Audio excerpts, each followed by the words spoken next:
I needed some comfort food after that disaster. What do grilled cheese, borscht, and shakshouka have in common? Well, here are the top 15 comfort foods from around the world. I've been around the world. Ackee and saltfish, Jamaica. We can go get some Jamaican food, boy. Oh, Jamaica. Yeah. Not well known outside of its native country of Jamaica, ackee and saltfish is a salty and savory delight made using the national dish of Jamaica, ackee. Ackee is a fruit that looks like a segmented apple with red skin. Once the pods open, the smooth yellow fruit within is revealed along with the black seeds. Those looking to make the dish need to be careful though, as ackee is amongst the most dangerous foods to eat if not prepared correctly. I am the danger. Before harvesting the fruit, the red pods must open by themselves and only the yellow fruit inside can be eaten. The black seeds are highly toxic. When ripe, the fruit is described as having a slightly sweet, almost garden pea flavor and is sautéed along with plantains and rice and is served with salted codfish in this filling meal. Swedish meatballs, Sweden. My mom made Swedish meatballs for dinner. Famous across the world for being one of the most popular items available for purchase at IKEA, Swedish meatballs are also a dish that can be found at most celebrations in their country of origin. The dish came about when King Charles XII of Sweden brought a recipe back from Turkey in the early 18th century. Made with a mix of pork and beef, the meatballs are usually served with fresh parsley and a white gravy that's made with the cooking juices from the meatballs, flour, and butter. More melted butter, sir? Sometimes they're served with sour cream-based gravy and lingonberry jam. Lingonberries are another Swedish staple that often appears alongside savory dishes. The berries are described as having a slightly sour and sweet taste that helps cut through the heaviness of the rich meatballs and gravy. Even the microwave meal version of this dish causes a stir at IKEA stores, often selling out. Grilled cheese, USA. You like grilled cheese? If you look at comfort food from anywhere in the Western world, it's almost certain to contain cheese in some form or another. There's just something about cheese that makes it a go-to ingredient when concocting comfort cuisine. Add the carb content of toasted bread and some greasy butter, and the grilled cheese emerges as a quick and easy warm hug of a snack. Midnight snack. The grilled cheese sandwich gained mass popularity in the 1920s when a loaf of bread was a cheap commodity and processed cheese was becoming more widely available. Through the Great Depression and World War II, grilled cheese only gained in popularity due to its inexpensive components and easy preparation. Now, 100 years later, not only is grilled cheese still as popular as ever, it's become the favorite snack of many children and found its way into many restaurant menus.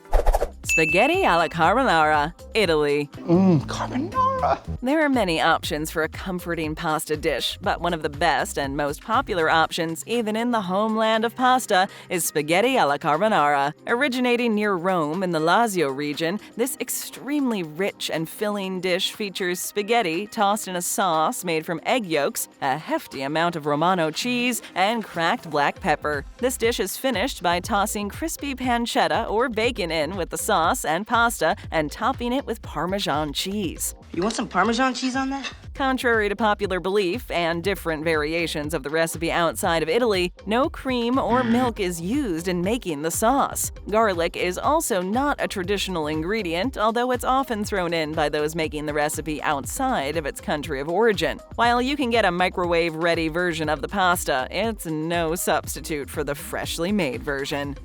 Mofongo, Puerto Rico. Puerto Rico was awesome. Oh my gosh. Originating in the late 1800s and taking inspiration from the African dish fufu, mofongo is a meal made of mashed plantains and other accompaniments. The plantains used are typically still green and then usually fried and mashed with a combination of salt, garlic, broth, and olive oil. The choice of broth to use is up to the cook, but chicken broth is most common. Chicken broth? Yes. Once mashed, the plantains are formed into a tight ball with crispy pork crackling or bacon in the middle. Once prepared, the mofongo is served alongside some kind of meat. Once again, it can vary according to preference and with broth on the side. It can also be served alongside rice, although this seems to be less common. The tight plantain ball is designed to soak up any juices from the meat inside it and the broth and condiments served with it.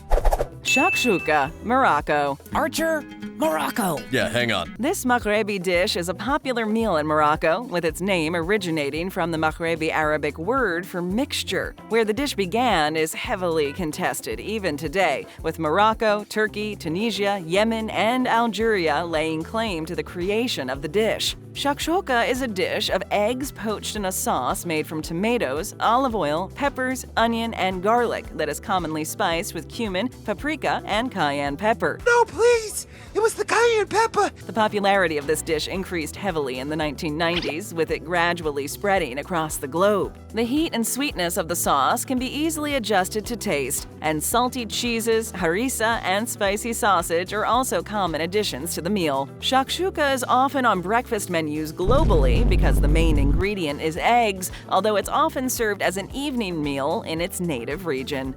Smažený sír, Czech Republic. From the Czech Republic. No fingerprints? No. A popular snack in both the Czech Republic and Slovakia, Smažený sír is a ubiquitous street food in both places. Its name translates to fried cheese, and you absolutely get what's advertised. A thick slice of cheese, usually Edam, but sometimes also substituted with hermelin, niva, or emmental, is breaded with flour, egg, and breadcrumbs before being deep fried. Deep fried to perfection. The calorie-heavy and fat-dense snack are what happens when a grilled cheese and a mozzarella stick fuse together to create a single deep-fried slab of cheesy comfort. The snack is usually served with tartar sauce or mayonnaise to dip, and with bread, boiled potatoes, or fries on the side, because nothing says comfort food like fried cheese and a ton of carbs.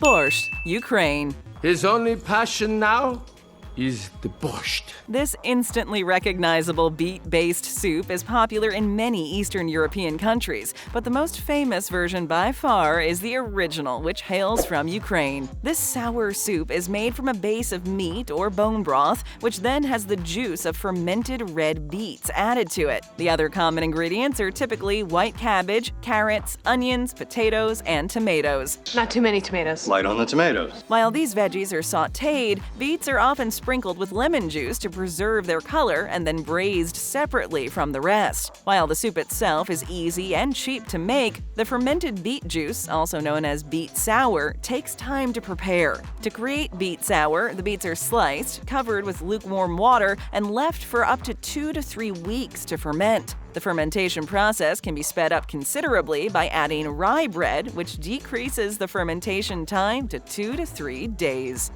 Bratwurst, Germany. Bratwurst, Sauerbraten, Donnerblitzen. These long sausages are one of the things immediately associated with Germany, and their origins date back to the early 1300s. With over 40 different regional variations within the country, the most well-known, and what most people think of when thinking of bratwurst, are the Franconian and Nürnberger bratwurst. The Franconian variety is the first known version of the sausage, with the main ingredient being marjoram. Perhaps a marjoram? In contrast, the Nürnberger bratwurst is the more widely known variety, which is similar to the Franconian, made from pork and marjoram, but this one is a little shorter, thinner, and less coarse. Traditionally served simply with either a white bun or white bread, potato salad, or sauerkraut, brats are usually not dressed up with lots of condiments, often only having some strong mustard or horseradish on the side.